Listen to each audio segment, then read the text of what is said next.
Y'all, I want to show you something. Welcome to the channel.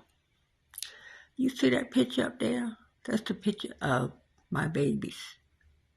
The one second from the left is the one who passed away almost 8 years ago.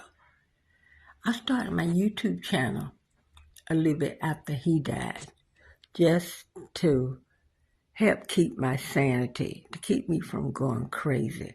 Because there's no pain like the pain you have when you lose a child. I don't really want to be in the shot. Well, y'all heard me say many times why I don't like getting in the shot. But anyway, I thought maybe having a YouTube channel may, help keep me from losing my sanity. But during the course of having the channel and doing YouTube for a while, I was right at the point of almost having my 2,000 watch hours. Then I got very sick. After my son died, my eczema just blew up. And I had head to toe severe eczema.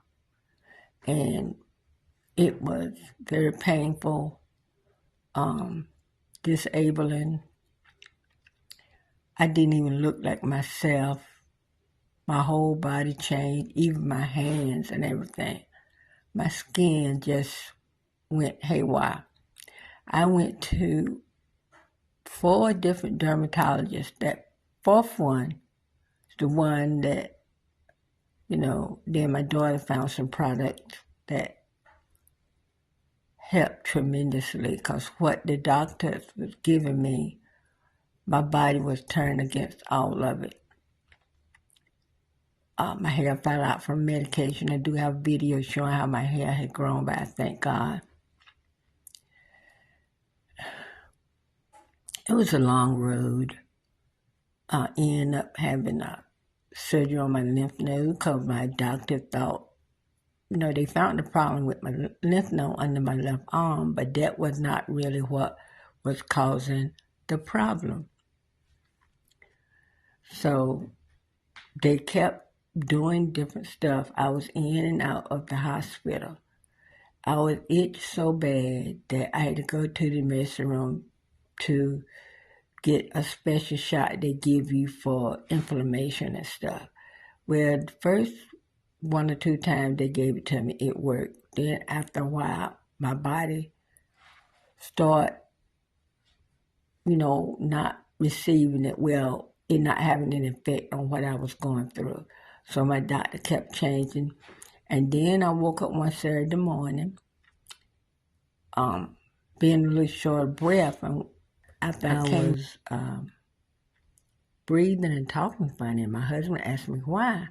And I told him, well, when the doctor office opened up, called me, make an appointment. Well, he said, no, get dressed, we're going to take you to the ER. Then they found a problem with my heart. So I was going back and forth to the doctor for them to drain fluid. My body was swelling, my legs were swelling, my face was swelling, my hands were swelling. I was just getting sicker by the day. Every month for, probably close to a year, I was spending at least a night in the hospital. That was the least I was spending. I would go spend 9 days, 12 days and all like that. And the doctor still wasn't finding what the problem was. So,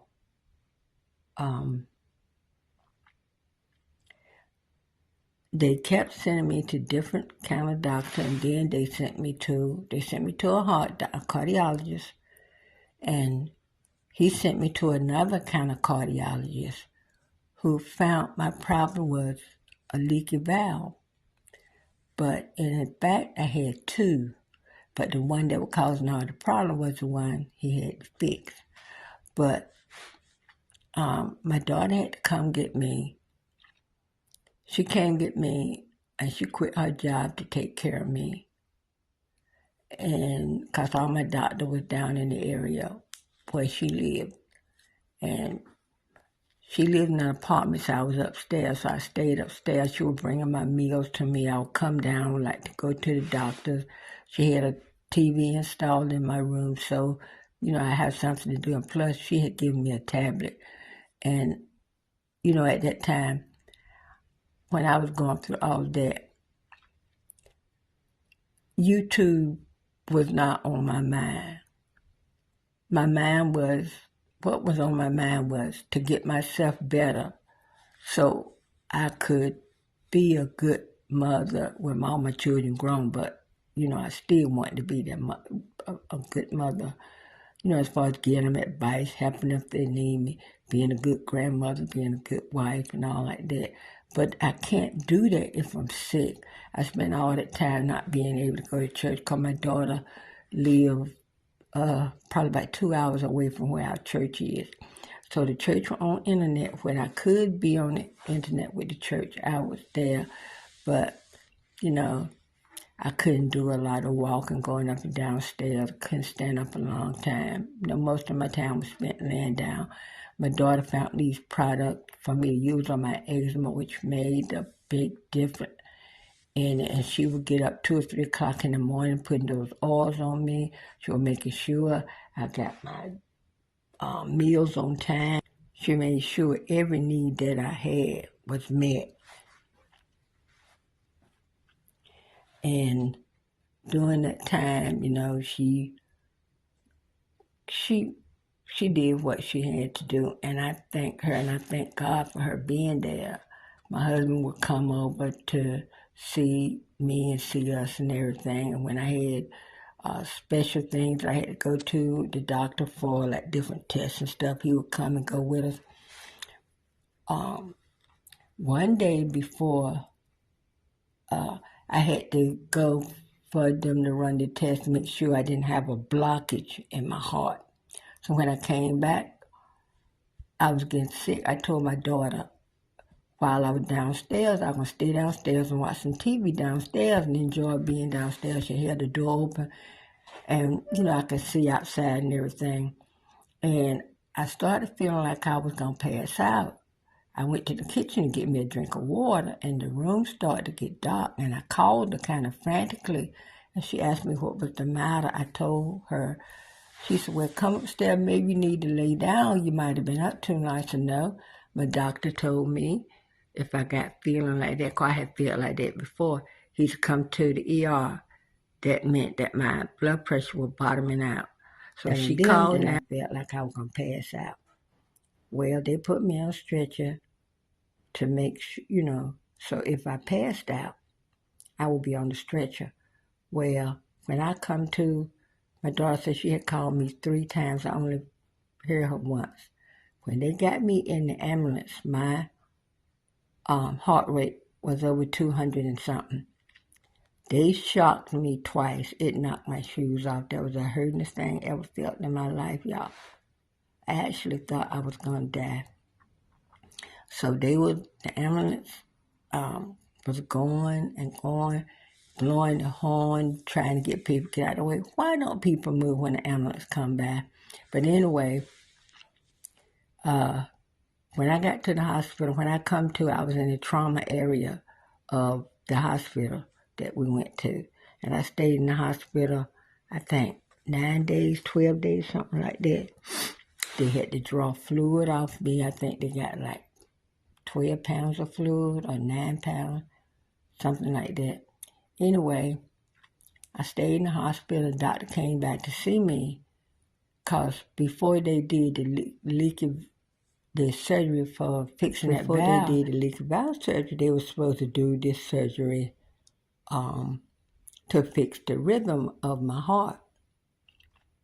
But the doctor told me that I was too weak and too frail. I didn't weigh enough, so I had to get a little bit more pounds on me, and which was kind of hard for me to do because with the leaky valve, I didn't have an appetite. I lost a lot of weight. I went from like maybe a size 16 to almost 18, down to like a size 4. When I came back home from being sick, when I came back to my house, when me and my husband shared together, I was 110 pounds. Before, I was like maybe 180, 185, something like that. So I lost about between 75 to 85 pounds. And so the surgery for the rhythm, that didn't get done to June 23rd. June 2023, that's what I'm trying to say. The end of June of 2023.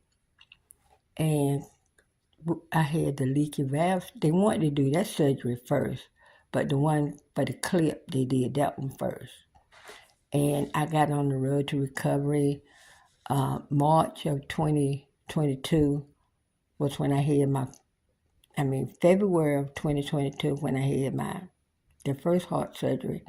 And then March of 2022, my husband and I was married 50 years. We renewed our vow. And at that time, I could barely smile. I had just had heart surgery, like 3 weeks before we renewed our vows. And I got on the road to recovery, having doctor's appointment after doctor's appointment. And then they were sending me to Chapel Hill to see an eczema specialist there at the teaching hospital. And that's when they run blood tests. And that's when they found that my kidney levels weren't right. Because my cardiologist, one of my cardiologists, had already told me if I get my eczema under control, that will help my heart. And I was, asked him why. And he was saying, because eczema is constant inflammation and your heart can't stand it. So, like he said, once I was using those products to get my eczema under control, they start taking me off different medicines that I really didn't need anymore. And they figured that might have been what was causing the problem with my kidneys. So, but I thank God I've learned to really drink water, trying to stay away from sugars and salt. I'm struggling so hard because y'all know I love barbecue this and barbecue that. I can no longer stand spicy food, and that has nothing to do with, my heart. But it's not good for eczema either. I was suddenly allergic to things that I had been eating all my life. I developed a nut allergy. I was allergic to all kinds of citrus fruits and berries and stuff. I was allergic to tomatoes, a whole lot of stuff. And I think that was because of my eczema. But that fourth dermatologist I tell y'all that I went to was a game changer. My skin got so bad when I woke up in the morning, it looked like I slept on a bed of dry leaves. I had those pictures somewhere. I don't know. Every time I see them, they make me cry. So y'all, I've had the struggle. I have been in this struggle with eczema and my heart, where I had eczema all my life, virtually. But it wasn't affecting me until after my son died. And the doctor said my eczema just blew up like wildfire. He said the stress from the death of my son caused my eczema to just explode. But I'm here to tell you right now, my eczema is at bay. My skin is good. My hand a little old and wrinkled, but hey, I'm 73 years old. I'm not expecting my hand to look like a 10-year-old. But anyway, God is doing a new thing. That's one of the pictures my son drew. So, I've been struggling trying to get, after I got sick for those times, like I was saying, when I was sick, eczema wasn't on my mind, trying to get better. What was on my mind, my life was filled with doctor's appointment, not being able to do a whole lot, but just mainly sit, and really do nothing. And I just, at one point, I was about to lose my mind because I know, doing YouTube, it helped keep my mind occupied because I'm going to tell y'all, losing our son had right now, just thinking about him, it's really making me teary-eyed.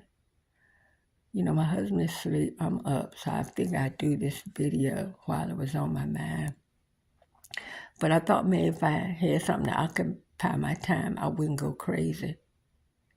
I didn't virtually really go crazy, but, it was just by the grace of God. So doing YouTube, what little bit I was able to do it was really a help to me. Being retired, my husband and I, Social Security, they don't really give you enough to live on, y'all. But I thank God we have what we have. We haven't lost anything. So, beside our son, and that don't have nothing to do with Social Security. So, I just thank God that things are as well as they are. So I have my other children, my grandchildren. We have great-grandchildren now. So I do have those in my life. But, when there's one missing from that fold, it still don't feel good. But I thank God that if it wasn't for the grace of God, y'all would have lost my mind. I really would have. I would have virtually lost my mind. I would have lost my mind. So that's why, and right now, I was well enough to serve a little bit at an area school, trying to give back to the community. I did a month in September. I did, I think, 2 weeks in October and a week in November. I didn't do it in December because my daughter had surgery, so I had to keep my great-grandson. So I hope to get some days in this month because I want to try to, I drive a 2007 Kia Sedona, and the sliding doors, got so they are open, but they don't open like they supposed to. Like you push a button, they're supposed to open, but that don't happen. So, I don't want to go in debt for a vehicle because right now, with just, having the Social Security, that's not enough for us to do everything we need to do. I don't want to add a vehicle payment on top of that. So that's why I want to do YouTube. Maybe get some work done to my van. Or if I can do it enough where I could possibly buy another one, hey, I wouldn't rule it out. So I'm just, we're just living day by day, trying to make things work. So if y'all like to hear any more, come back for another session. And I'm not trying to have a pity party, y'all, because I've been through this for years. We've been going through this for years, so, but all I can tell y'all is that God is a keeper. He'll keep you if you want to be kept. All right, till the next one, bye. I wanted to add that this picture was done after our son died. My daughter had it done at Staples. She was at church with him one Sunday. They took a picture. So they spliced him in this picture. This picture was taken with the other four. The one on the left right there, he's the oldest, and he lives in Germany. So they went to the airport to pick him up when he came home for the funeral. And they took that picture together, and she had him spliced in. So there you have it.